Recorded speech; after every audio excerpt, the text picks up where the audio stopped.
is hindi pangihikayat. This video is for educational purposes and for awareness. Para alam nyo muna kung ano ba yung pinapasukan yung utangan. So, na-install ko na nga to and sa unang tingin, hindi siya mukhang utangan at yun na yung unang red flag na nakita ko. So, this is more on credit health. Ayan, view an overall credit health score based on multiple financial dimensions, making it easier to understand your current credit standing at a glance. So, yan yung nakalagay dito sa may application nila. At kung pautangan to, dapat hindi ito yung nakalagay, di ba? Dapat makikita natin yung features nila, loan terms, loan details, at kung ano yung mga kailangan nating ipasa. Pero hindi, at yun yung unang red flag. Meron nga pala to currently 4.7 na ratings, pero wag kayo agad doon magpapalinlang.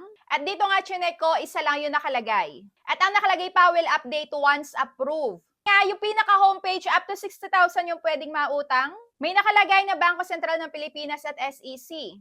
Pero wala naman ako dito nakita sa kanilang application, sa loob ng application nila na Company Name Certificate of Authority.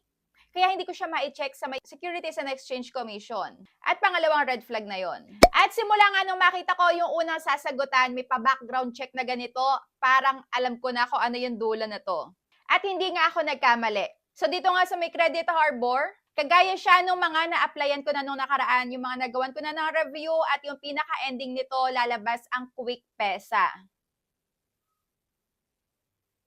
So kung lagi kayong nanonood dito sa mga reviews ko, ayan, madalas kong banggitin yung Quick Pesa dahil halos sa mga bagong labas ngayon, yan yung pinakadulong makikita. Na pagka nasagutan na natin lahat ng requirements, pipicturean niya pala yung ID dito, may selfie, pwede ang walang trabaho at may 2 contact references.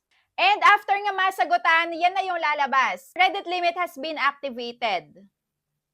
You have obtained the credit limit and can now request a loan on the main page. Pero nga ito, after kong applyan, so na-offeran ako ng 3,000 pesos, hindi pala siya automatic offer dahil submitted na pala. So yes, submitted na agad yung nakalagay. And ito nga yung kagaya ng nakaraan, credit proof, credit beacon, pang-5 na yata to, na puro Quick Pesa yung lumalabas. So dito nakapag-request na daw agad-agad ng isang product, which is 3,000 pesos. At pagka doon na-approve na yan, automatic, pasok agad doon sa may e-wallet or bank na inilagay natin.